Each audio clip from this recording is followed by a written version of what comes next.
I feel like Cujo is one of those kind of Stephen King books that's kind of taken on the reputation of it's not that good because he was on drugs the whole time he was writing it, and he even himself says he doesn't remember writing it. So it's actually just not that good.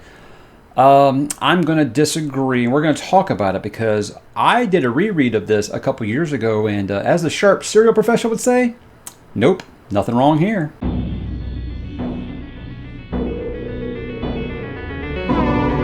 She had discovered that there were things you didn't want to tell. Shame wasn't the reason. Sometimes it was just better, kinder, to keep up front. The world was full of monsters and they were all allowed to bite the innocent and unwary. All the logic in the world could not blunt the pain. Logic could not blunt her terrible sense of personal failure. Only time would do these things, and time would do an imperfect job. It was amazing, wasn't it? How bad you could hurt when there was nothing physically wrong. It was more like bleeding than crying. All the luck had been against them, but sooner or later, even the worst luck changes. We'll just have to get along. That's what people do, you know, they just get along and try to help each other. But the monster never dies. It would perhaps not be amiss to point out that he had always tried to be a good dog. He had tried to do all the things expected of him, and he would have died for them if that had been required. He had never wanted to kill anybody. He had been struck by something, possibly destiny or fate. Free will was not a factor.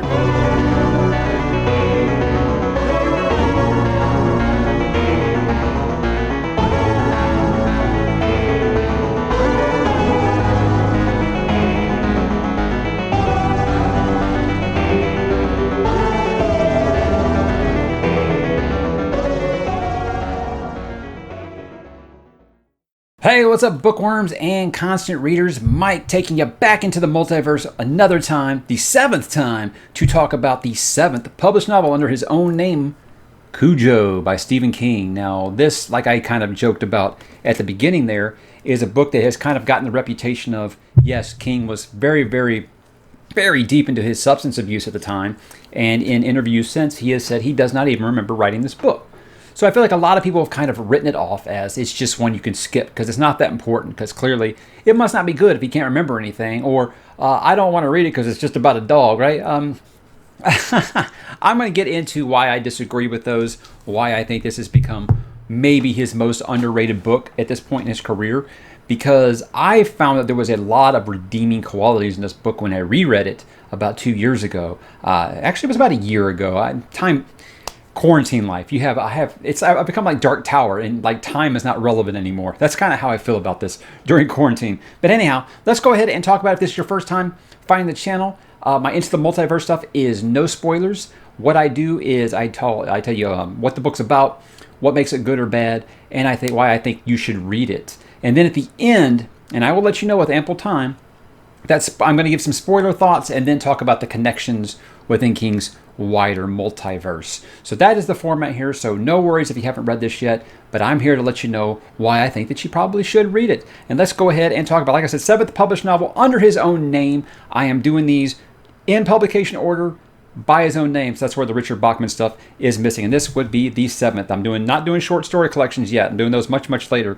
But yes, he was very, very ripped when he wrote this book, and I think that when I read it as I was 15, I could have missed that. I could have missed where he was projecting with that. And then when I read it again last year, being someone with very young children, the book spoke to me a lot louder than it did the first time. The first time it was just, oh yeah, it's just this terrifying dog. Let's skip all this family drama stuff. I don't care about all that. Let's just get to this terrifying dog.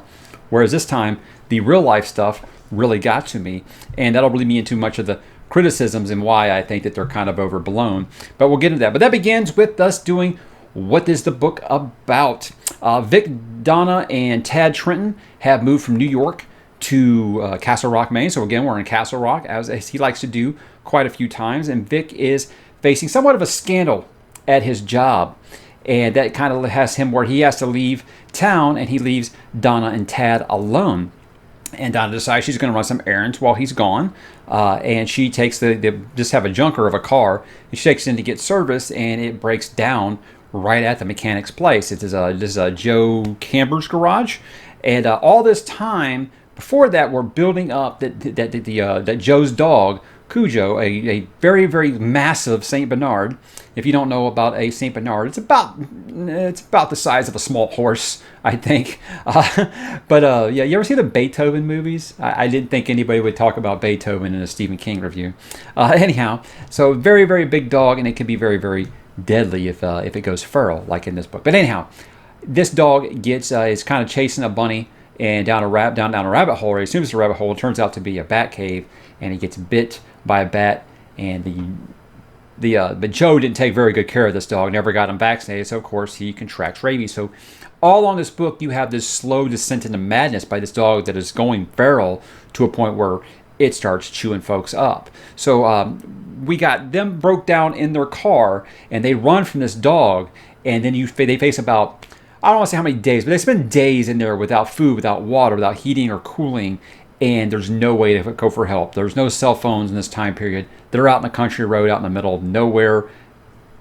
No one's there to help them. So it's really a survival tale as they are stalked and hunted by this feral 250, 300-pound dog. And it gets quite scary. But I feel like everyone at this point kind of knows the plot behind Cujo. Like I say, it's kind of a pop culture icon at this time that everyone knows who he is. Hell, just this morning, my dog was like barking and growling real loud. The neighbor's dog, the neighbor's got one of those little yappers, and it just drives my dog crazy. I have a black lab who's harmless, but when he growls, he sounds really mean.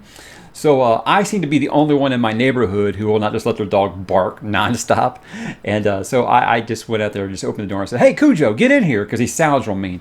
And again, that's just one of those things. It's like a pop culture thing. Like Cujo, people who haven't even read or seen Cujo know that Cujo is a big killer dog, right? So that takes us into what makes it good or bad.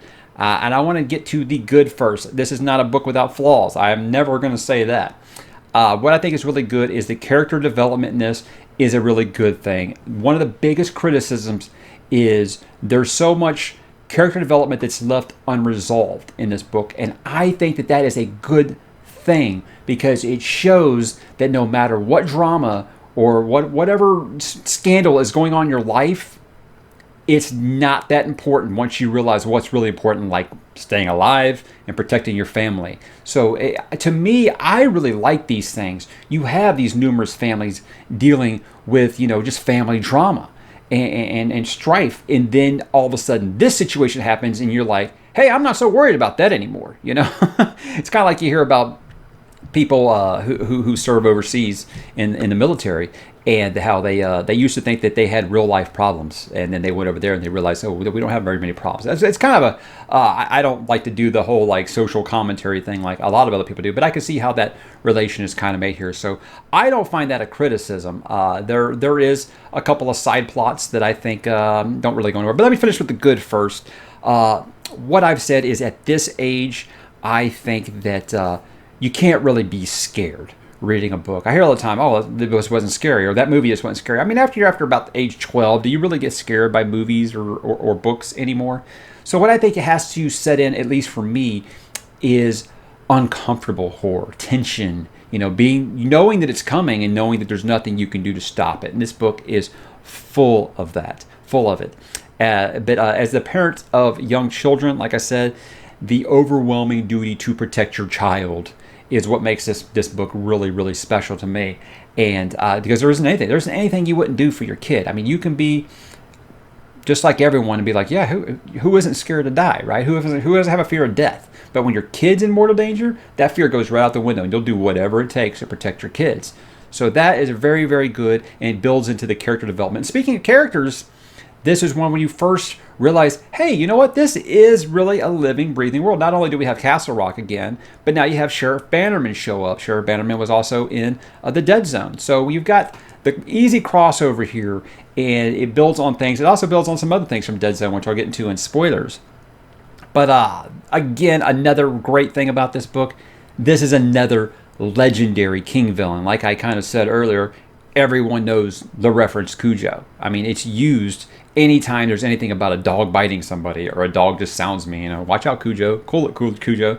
Things like that. I think that this is every bit as legendary of a villain as he's ever made. I mean, you can't say Cujo and not know it's a Stephen King reference. I mean, it's up there with Pennywise. It's up there with Jack Torrance. It's up there with Carrie. It's one of those villains, Annie Wilkes like, that you're just always going to be able to relate with Stephen King. And Cujo is just as recognizable, maybe somewhat even more than most of those.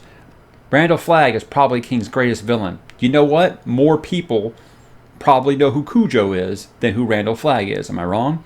So yeah, very, very legendary King villain that is just ingrained in our pop culture. Another good thing for me, and this might be bad for some others, for me, the ending of this book. If you've seen the movie but you haven't read the book, you don't know what I'm talking about. The ending of this book is so gruesome. This is back when King was still vicious. And I don't know, if, like I said, if it's just because he was ripped on cocaine or not. But it is dark.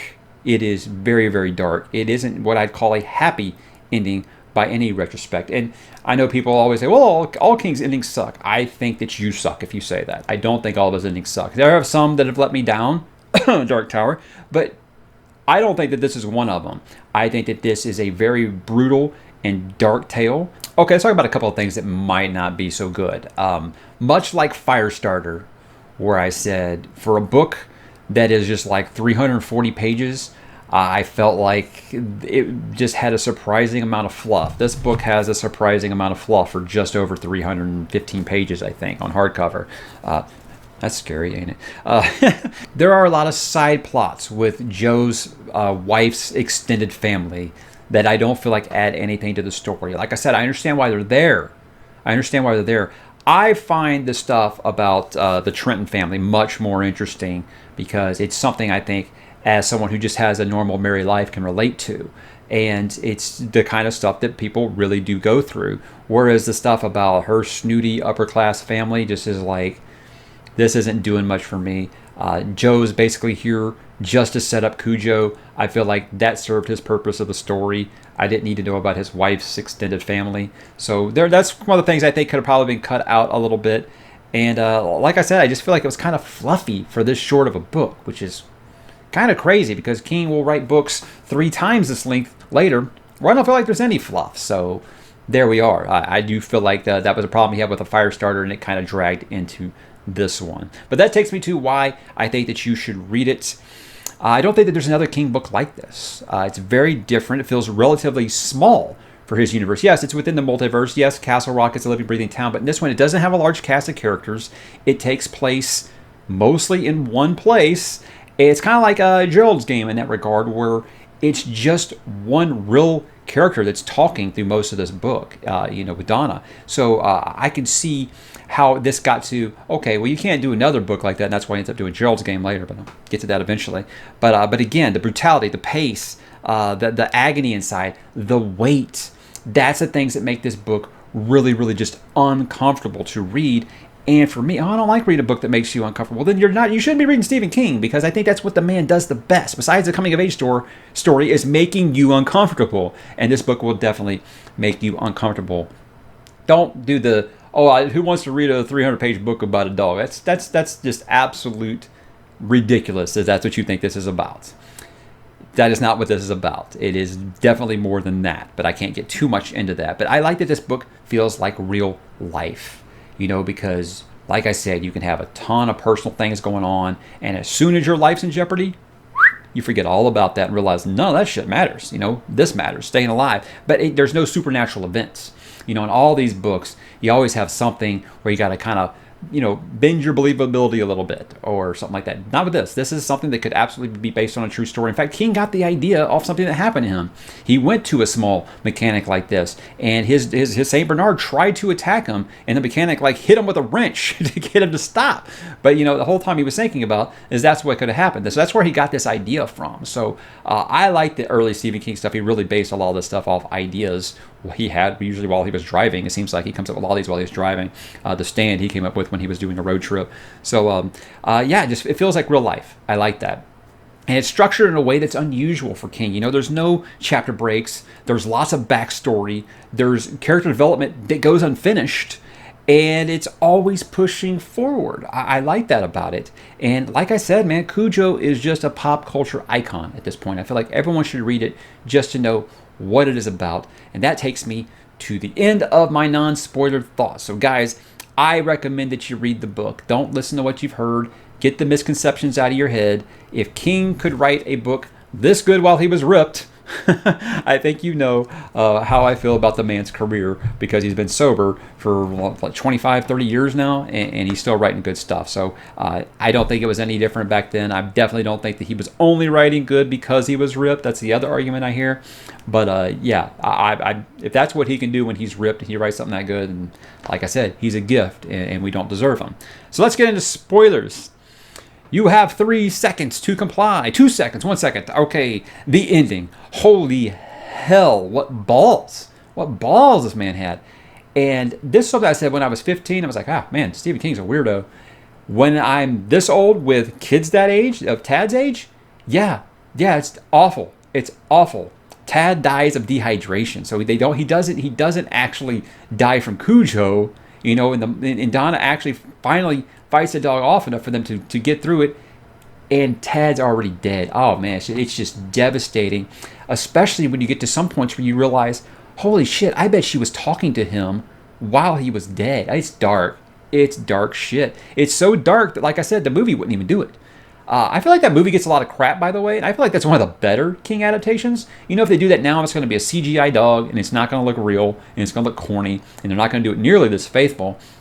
So unless Mike Flanagan does it. Mike Flanagan's awesome, so he'll probably do it, and it'll be great. Anyhow, I don't think that movie's that bad. There we go. I said it. Who doesn't love Dee Wallace? She's an 80s icon. She was like my generation's TV or movie mom, horror movie mom. She was in E.T. too. Is that a horror movie? Depends on your point of view, I guess.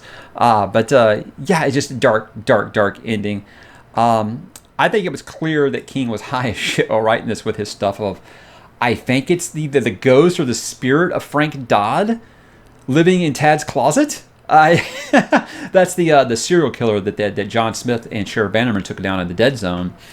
And it is kind of insinuated that like his evil spirit is what drives Cujo to kill after he goes rabid. But I think that's kind of a stretch. But I've never really gotten a clear point of this. King does make a point in that to say that, he would visit Castle Rock again in 1980. And that's just, I don't know. It's always been something that's kind of been a point of debate among the kingdom. But it's out there. It's definitely out there. And I think that, again, that was just, hey, this is not a supernatural kind of book at all, so maybe I got to put something in there because people will come to expect that from me. Kind of like that whole end of watch problem that I had with Mr. Mercedes trilogy. Next big one, the death of Sheriff Bannerman. I hated this one because, like I said, it felt like this was when you were first really putting together, hey, this is a living, breathing town and universe. And, hey, one of the lead characters, one of the main crossover characters just got killed off. It makes it feel like, okay, no one's safe in Stephen King's multiverse, but it did suck. But it was brutal. His death was brutal. And the affair plotline, it doesn't have a satisfying resolution, but like I said, neither does real life. Real life gets put on hold when things like this. And if you're in a marital relationship where your partner is cheating, is there a happy ending? If you guys decide to work through it, it's always going to be right here. Hey, you know what? I just called her phone and she didn't answer. Who's she with? Or he? Same way. It works both ways. Trust is always going to be damn near impossible to rebuild after something like that. So I think that this book has about as happy of an ending as you can give an affair in the middle of the book. So I don't really know what people wanted from that. I don't really know if there was a possibility of having, especially after you lose a child. A lot of marriages end when you lose a child. So if anything, I think that part is actually too happy for this ending. But let's get into some of the connections here. Obviously, these will have spoilers potentially for stuff that I'm not trying to spoil anything for you, but if you haven't read the whole multiverse, watch out. I don't think that this is going to ruin anything for you. It just tells you where references to Cujo pop up. Castle Rock obviously has been in numerous stories. You don't have to look too far to realize how many of the stories take place in Castle Rock. There's the Dead Zone. You got Sheriff Bannerman, like I already said, and you have references to Frank Dodd. Pet Cemetery, Judd does mention about at one time about there was a big old Saint Bernard that went rabid and killed 4 people. And I think that's obviously the big one, which at the time got me thinking, oh shit, was Cujo buried in Pet Cemetery, right? So I just think that people have always speculated, especially because of Needful Things. And Needful Things, Polly does visit the old Joe Camber garage and sees Cujo and runs and hides in the car, and then realizes there was nothing there. So people have said, is it a ghost? Well, is Cujo resurrected in Pet Cemetery? Or is it just like the image of that has haunted that area at this point? Things are always fun for speculation. It's kind of like Pennywise being in the sewer drain in Tommyknockers. Yeah, I think sometimes it's just like, hey, just in case you didn't know, this is still a connected universe, especially when you're doing a Castle Rock story. The Dark Half, Sheriff Bannerman and Cujo are mentioned by Sheriff Pangborn, who is the person who succeeds Sheriff Bannerman there. So it's fun when you have things like that they work in the same office. They were in the same office. And then the body from different seasons. You have a young George Bannerman who is a constable at Castle Rock at the time. There are a couple more that I can't really recall right now. I want to say there was a Cujo reference in Tommyknockers. I just can't remember it. I tried looking it up and I couldn't find it. So if it is, then I don't really know. But I feel like there's been more references to Cujo in this, even if it's just a meta thing where they see a killer dog and they say, hey, what's up, Cujo? Like I said, the whole pop culture reference to Cujo. So I might just be kind of extending the connections there. But guys, that is it. That is Cujo by Stephen King, a book I feel like is even more underrated than Firestarter is. I don't know where I'd rank it or anything like that. It definitely doesn't feel like those first four that he had, but I definitely think that it's one that has kind of flown under the radar at this point, and I feel like it needs a new life. I don't think that they should remake this movie because, like I said, I don't think that they can make it any better than that 80s movie. So there we go, guys. Cujo. Have you read it? What did you think? Drop in the comments. Let me know what you think about Cujo if you have any intentions to read it, and I will talk to you in the comments.